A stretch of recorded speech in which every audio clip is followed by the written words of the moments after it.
कॉक्रोचचा आक्रोश, पावसाची पर्वा न करता पालकांसहित विद्यार्थी रस्त्यावर. वरोरा शहरात दिल्ली आंदोलनाचे उमटले तीव्र पडसाद. संक्षिप्त वृत्त असं की देशातील नीट पेपर लीक घोटाळ्याचे पडसाद देशातच नव्हे तर आंतरराष्ट्रीय पातळीवर उमटत असताना वरोरा शहरात सुद्धा एका घटनेचे तीव्र पडसाद उमटले आहे. दिल्ली जंतर मंतर येथे आंदोलक विद्यार्थ्यांवर झालेल्या कथित अमानुष लाठीचार्जचा निषेध, शिक्षण मंत्र्यांचा राजीनामा, नीट परीक्षेतील गैरव्यवस्थापनाची निपक्ष चौकशी आदी मागण्या करीत आंदोलकांनी तहसील कार्यालयावर धडक दिली आहे. सदर मोर्चा आंदोलनाला शहरातील डॉक्टर बाबासाहेब आंबेडकर चौक परिसरातून सुरुवात झाली. यात विविध राजकीय पक्षासोबतच विद्यार्थी, पालक, सामाजिक संघटनांचे पदाधिकारी मोठ्या संख्येने उपस्थित झाले होते. एकीकडे पावसाची रिपरिप तर दुसरीकडे सत्ताधाऱ्यांच्या कृतीविषयी संताप. पावसाची तमा बाळगता सरकार विरोधात घोषणा देत मोर्चेकऱ्यांनी शहरातील प्रमुख मार्गावरून मार्गक्रमण करीत तहसील कार्यालय गाठले. दरम्यान मोर्चेकरी शिष्टमंडळाने नायब तहसीलदार शरद मसराम यांना निवेदन सादर करीत घटनेची दखल घ्यावी, दोषींवर कारवाई, विद्यार्थ्यांना न्याय मिळावा अशी मागणी केली आहे. यावेळी आमचे प्रतिनिधी हितेश राजन हिरे यांनी आंदोलनकारी, विद्यार्थी, पालक तसेच राजकीय पक्षांच्या पदाधिकाऱ्यांची प्रतिक्रिया घेतली असता आम्ही दिल्लीतील आंदोलनकारी विद्यार्थ्यांवर दिल्ली पोलिसांनी जो अमानुष लाठी हल्ला केलाय त्याचा निषेध व्यक्त करताना शब्द पुरे पडत असून शिक्षण मंत्र्यांच्याच नव्हे तर प्रधानमंत्र्यांनी सुद्धा आपल्या पदाचा राजीनामा द्यावा अशी मागणी करीत प्रस्थापित व्यवस्था बदलली पाहिजे. आम्ही जनरल डायरला तर पाहिले नाही, परंतु या देशात पुन्हा दुसरा जनरल डायर तयार झाला अशी संतप्त प्रतिक्रिया विद्यार्थ्यांनी व्यक्त केली. त्याप्रसंगी नगराध्यक्ष अर्चना ठाकरे, माजी नगराध्यक्ष अहेते श्याम अली, विलास टिपले, शिंदेसेना लोकसभा प्रमुख मुकेश जीवतोडे, बांधकाम सभापती मनीष जेठाणी, आनंद वानखेडे, प्रवीण काकडे, छोटूभाई शेख तसेच इतर मान्यवर मोठ्या संख्येने उपस्थित होते. वाचवा, शिक्षण वाचवा, पेपर माफिया मुर्दाबाद, पेपर माफिया मुर्दाबाद, विद्यार्थी एकता जिंदाबाद, विद्यार्थी एकता जिंदाबाद, भारत माता की जय, भारत माता की जय.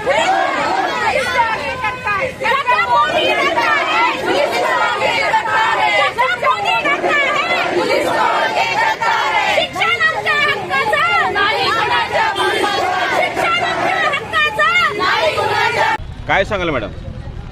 मी आधी इतिहासात बघितलं होतं की जनरल डायर आधी झाला होता, पण आता मी प्रत्यक्ष बघितले आहे की हा आपल्या इतिहासातला दुसरा जनरल डायर आहे.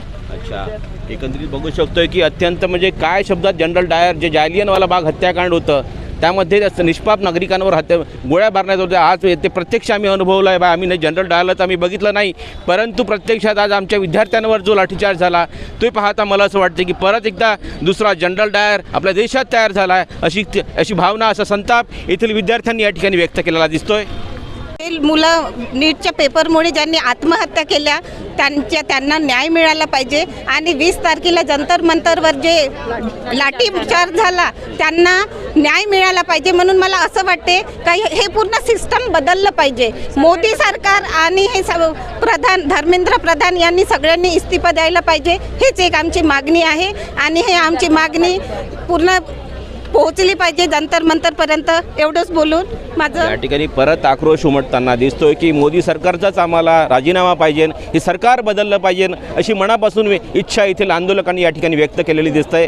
चांगलं वाटलं. हे आंदोलन नाही का आमच्या फ्युचरसाठी आहे. 2028 मध्ये मी पण नीटचा पेपर देणार आहे. ह्या वर्षी जे सरांनी केलं आहे आमच्यासाठी ते खूप चांगलं झालं. विद्यार्थ्यांवर लाठीचार्ज झाला, काय बोलाल या निमित्त? ते व्हायला नव्हतं पाहिजे ह्या वर्षी, कारण की जे काही मी व्हिडिओज बघितले त्याच्यामध्ये नाही का विद्यार्थ्यांचे हात पाय तुटलेले आहे. त्यांच्या नाही का त्यांच्या गव्हर्नमेंट बद्दल काय सांगाल? हे गव्हर्नमेंट अशा पद्धतीने विद्यार्थ्याशी वागत आहे, या संदर्भात तुमचं मत काय नेमकं? हे गव्हर्नमेंट नाही का चेंज झाली पाहिजे. ही गव्हर्नमेंट चेंज झाली पाहिजे. या ठिकाणी बघू शकतोय सरकारविषयी अत्यंत आक्रोश या विद्यार्थ्यांमध्ये उठून दिसतोय.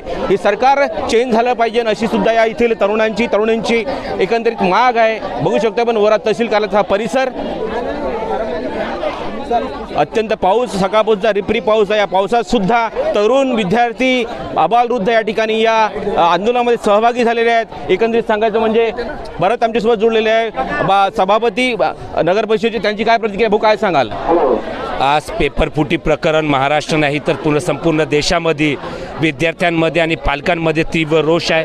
आज वरोरा शहरामध्ये विद्यार्थी आणि पालकांतर्फे काढण्यात आलेल्या मोर्चाला वरोरा शहरातनं नाही तर पूर्ण तालुक्यातनं पाठिंबा मिळालेला आहे. या निर्लज्ज सरकारने राजीनामा द्यावा, पायउतार व्हावं. जे विद्यार्थ्यांवर लाठीचार्ज करते तो सरकार देशहितार्थ किंवा सरकार पाकिस्तानशी चर्चा करायला तयार आहे. मन की बातच्या माध्यमातून विद्यार्थ्याची परीक्षा पे चर्चा करायला तयार आहे, परंतु नीट पेपर लीक घोटाळ्यामध्ये एकही शब्द उच्चारायला तयार नाही. या संदर्भात तुमचं काय मत आहे?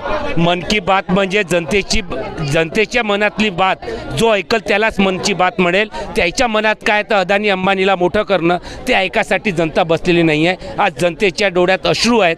जे लाठीचार्ज बघून ज्या पोलिसांनी लाठी मारली ना, त्यांना देखील मनात कुठंतरी खंत होतं की माझ्या मुलासारख्या मुलीला मी तिथं लाठी मारतोय, त्याला देखील दुःख होतं. मात्र या सरकारच्या प्रेशरपायी त्यांना लाठीचार्ज त्या ठिकाणी करावं लागलं. या नरेंद्र मोदी आणि अमित शहा याच्यामुळं त्याला ते करावं लागलं. आपली मागणी काय आहे? एकत्रित या सरकारने पाय उतार व्हावं आणि जनतेच्या हातात सरकार देऊन द्यावं. या ठिकाणी बघू शकतो एकंदरीत या सरकारने पाय उतार व्हावं आणि जनतेच्या हातात सत्ता द्यावी अशी मागणी या मोर्चाच्या माध्यमातून तरुणांकडून विद्यार्थ्यांकडून करण्यात येत आहे. बघू शकतोय वोरा तहसील कार्यालयाचा हा परिसर.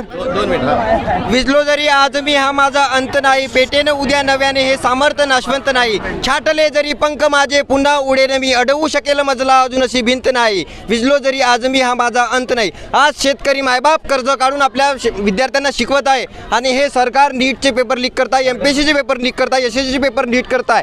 तर त्याच्यामध्ये फक्त सिलेक्शन कोणाचं होत आहे की जो करप्शन करत आहे. तर माझं असं म्हणणं आहे की तुमचं सर्वात पहिले करप्शन थांबलं पाहिजे. शिक्षण वाचवा, देश घडवा. माझा पहिला उद्देश असा आहे की तुम्हाला जर प्रॉपर शिक्षण मिळालं तर तुम्ही करप्शन करू शकणार या नाही. ठिकाणी बघू शकतोय परत काही महिला.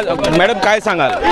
सर मला तेवढं बोलायचं आहे, जसं 22 स्टुडंटची हत्या झाली आहे, 23वा नंबर माझ्या मुलीचा लागला असता, कारण ती पण 10वी पासून नीट परीक्षा नांदेडला क्लासेस लावले होते तिने आणि आम्ही रोज मजुरी करून तिला शिकवलेलं आहे. रात्र दिवस तिने एक फंक्शन सुद्धा अटेंड केलं नाही 2 वर्षामध्ये आणि नंतर रिझल्ट इतका सुंदर लागायचा, तिचा पेपर इतका सुंदर गेला आणि इकडे पेपर फुटी म्हणते. हे अशा हलकट सरकारला इथं राहिलाच नाही पाहिजे. मी तर म्हणतो मोदी सरकारचा इस्तीफा घ्या, ह्या धर्मेंद्रचा घेऊन काही फायदा नाहीये. जड खतम करा, तुम्ही जड खतम करा, पूर्ण जड खतम या करा. ठिकाणी बघू शकतोय निवड आम्हाला धर्मेंद्र प्रधानचा राजीनामा पाहिजे नसून आम्हाला प्रधानमंत्री मोदींचा राजीनामा हवा आहे.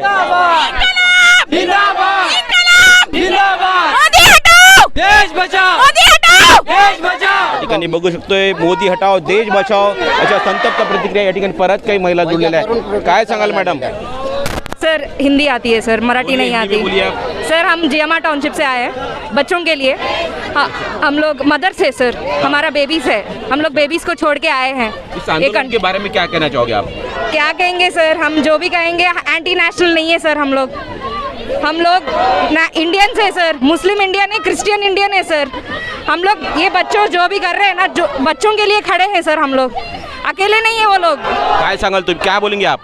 हिंदी क्या बोलेंगे आप? हिंदी भी नहीं आता, हम लोग दूसरे स्टेट के हैं. अच्छा, या ठिकाणी बघू शकतोय परप्रांतीय सुद्धा या मोर्चामध्ये सहभागी झालेले आहेत. एकंदरीत पाहता या नीट पेपर घोटाळ्या संदर्भामध्ये संपूर्ण देशातच नाही तर आंतरराष्ट्रीय स्तरावर या ठिकाणी निषेध होतोय. त्याच अनुषंगाने वर शहरात सुद्धा प्रोटेस्ट हे आंदोलन या ठिकाणी उभं झालं. या ठिकाणी हितेश राजनिरे. नाशिक लोकशाही न्यूजसाठी प्रतिनिधी हितेश राजन हिरे, वरोरा जिल्हा, चंद्रपूर.